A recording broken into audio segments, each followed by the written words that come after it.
Aurelius was the emperor of Rome from 161 to 180 AD and is considered as the last of the 5 good emperors. During his rule, Aurelius found the time to construct a series of autobiographical writings now known as the Meditations. In these writings, the Roman emperor offered a number of key insights on how to be productive. And so here are 6 of the most important insights for productivity from the wisdom of Marcus Aurelius. Number 1. Manage your emotions well. Marcus Aurelius says, "You have power over your mind, not outside events. Realize this, and you will find strength." Marcus Aurelius's rule was marked by warfare, revolt, plague, and many other challenges. The last decade of his life was particularly difficult with the revolt of General Cassius, the death of his wife, chronic physical pains, and the realization that his son Commodus would not be the man Marcus had hoped for. He knew that he couldn't control all that happened to him, but he could control how he responded. Instead of complaining and letting anything affect his focus and productivity, he chose to see each obstacle as a way to move forward. Through the Stoic routine, he was able to master his emotions and got the work done. There are lots of factors that can affect our productivity on a daily basis. The food we eat, the weather, how well we've slept the night before, the difficulty of the task at hand, and so on. But one of the most underestimated and often overlooked factors is your mood. Several studies have now shown the importance of emotions on your performance. One recent study of customer service representatives found that a bad mood made employees perform worse than those in a good mood and made them likely to take more breaks throughout the day, lowering their total time working. Conversely, as well as taking fewer breaks than those who weren't happy, those who were in a good mood tended to be about 10% more productive and produce better work overall. When you're happy, you're in a good mood. A good mood makes you enthusiastic and focused. When you're experiencing negative emotions such as anger, sadness, or anxiety, you're in a bad mood. And when you're in a bad mood, you're stressed or even depressed. And to make yourself feel better in the moment, you start looking for distractions like catching up on cat videos or doom scrolling your Twitter feed, which further leads to procrastination. The study also showed that employees' moods when they first arrived at work generally stayed the same throughout the day. Despite what happened during their workday, morning moods were a very strong indicator of what the representatives' moods would be like by the end of the day, which means that starting the day in a good mood is paramount for doing your best work. So, what can we do to improve our mood? Apart from prioritizing sleep, exercising, focusing on your diet, and following other healthy routines that would boost our mood, the Stoics would advise us to use a technique called negative visualization. Negative visualization is a technique to anticipate the worst so that we can adequately prepare ourselves for the challenges that lie ahead. By asking yourself what could go wrong, you imagine the worst-case scenarios like your boss being in a bad mood, particularly bad traffic, or irritating people you may encounter, and so on. This way, you're not only preparing yourself for these challenges, but you're helping yourself to stay calm if any of these unfortunate events should occur, since you have already envisioned them happening to you. So, if your boss shouts at you for something, you'll experience fewer negative emotions because you were already prepared for them. This way, you can focus on the task at hand. Number 2. Do less. To quote Marcus Aurelius, "If you seek tranquility, do less." Marcus Aurelius, in his Meditations, reminds himself of the importance of doing less in life and cutting out the superfluous actions from his own. Even though he was a very busy man with many obligations and responsibilities, he felt that most of what we say and do is not essential. If you take his advice and ask yourself at every moment, is this necessary? then you'll be able to eliminate the things that aren't required, giving you more time and more tranquility. In our modern world, we've been taught that if we want more money, peace of mind, or recognition, we need to do more, to add more to our ever-growing to-do list. However, according to the evidence, if we truly want to be productive and happy, we should actually be doing less. The author of Your Brain at Work, David Rock, found that we're truly focused on our work a mere 6 hours per week, which is in stark contrast to our collective 40-hour work week. When you stop doing the things that make you feel busy, aren't getting you results, but are draining you of energy, then you end up with more than enough time for what matters. As people with full lives, with friends, kids, careers, hobbies, passions and such like, we need to apply the wisdom of doing less to give ourselves more time and alleviate stress without jeopardizing our results. We need to identify what not to do. For that, we can use Pareto's 80-20 principle that says that 80% of your results are being driven by 20% of your efforts.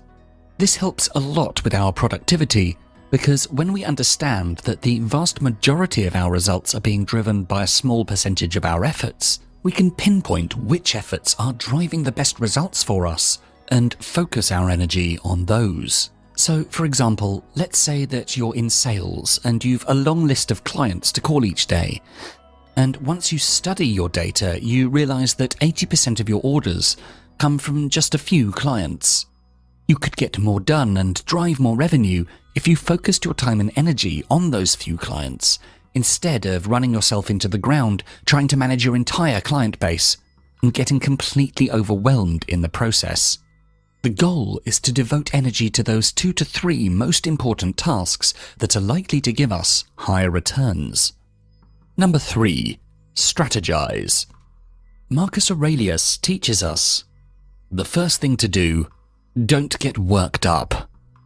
The next thing to do, consider carefully the task at hand for what it is, while remembering your purpose is to be a good human being.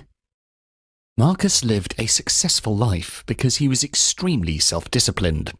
Each morning he followed a routine in which he would visualize all the possible outcomes of how he would approach this day, the people he would deal with, and the work he would do. He would then strategize on how he'd go about everything in his day. Most of us, when we start working on something, start with unrealistic expectations.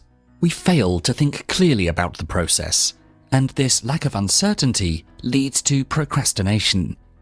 Not having a strategy will almost certainly lead to failure.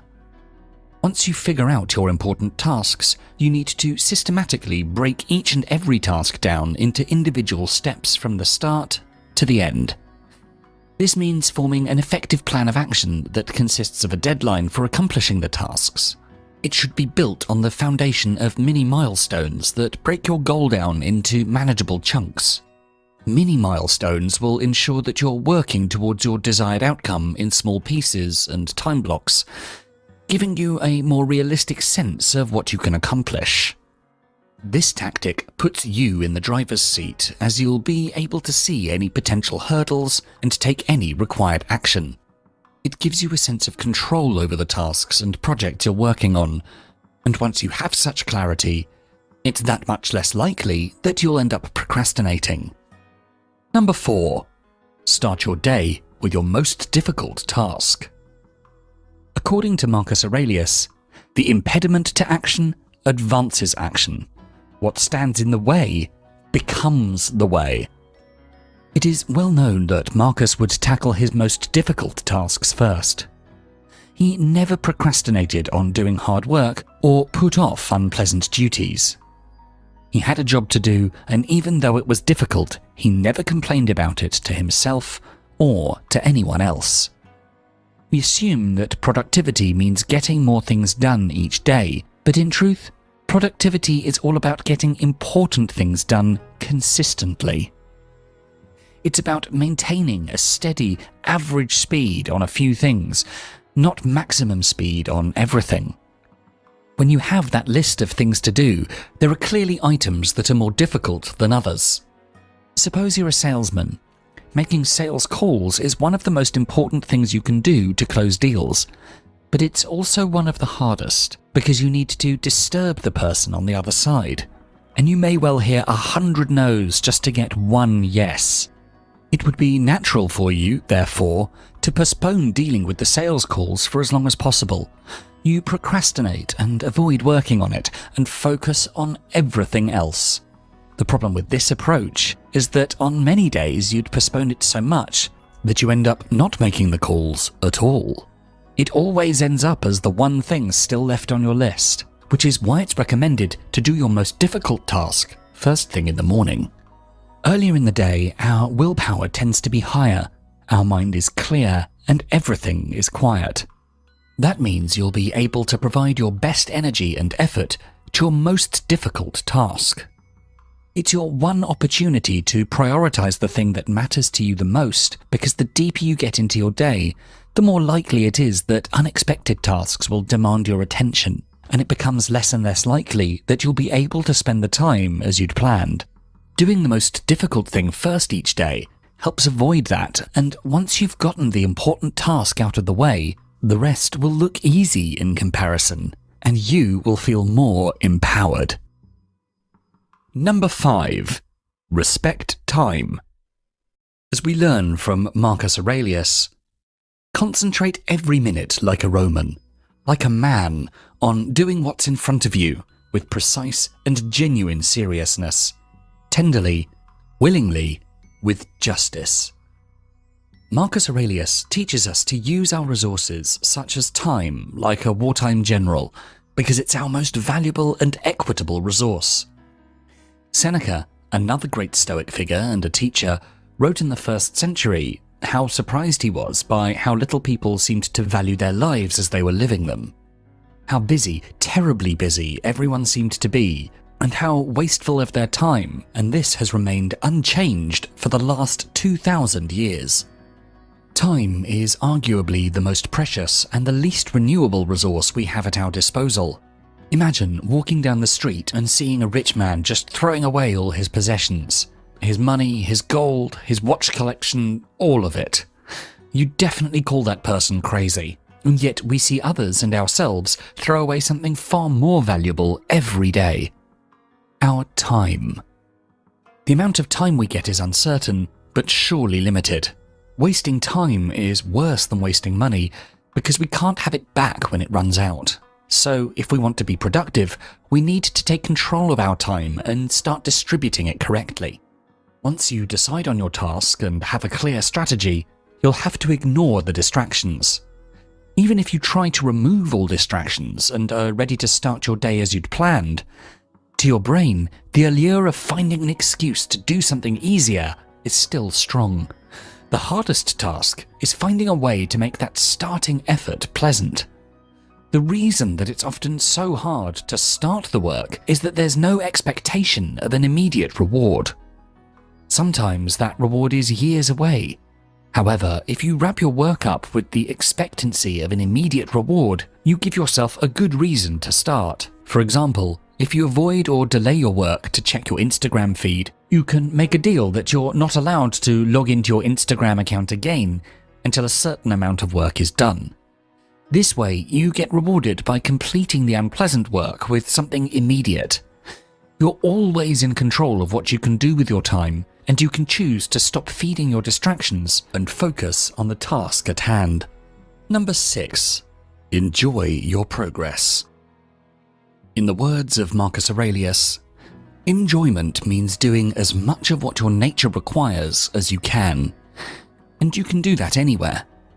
Keep in mind the ease with which logos are carried through all things. That's all you need. For Marcus Aurelius, enjoyment meant doing his job.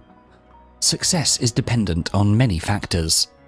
Some are in our control, while others are not.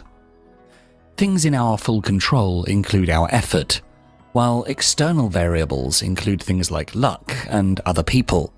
Success should not be measured in terms of what we achieve or don't achieve, but should be measured by the amount of effort we put behind our work. Many of us don't follow through on the things we really want because we're obsessed with the big picture, instead of keeping an eye on the crucial, small daily actions. We need to understand that building better habits is hard, and maintaining good habits is even harder. But when we do small things consistently, we see results.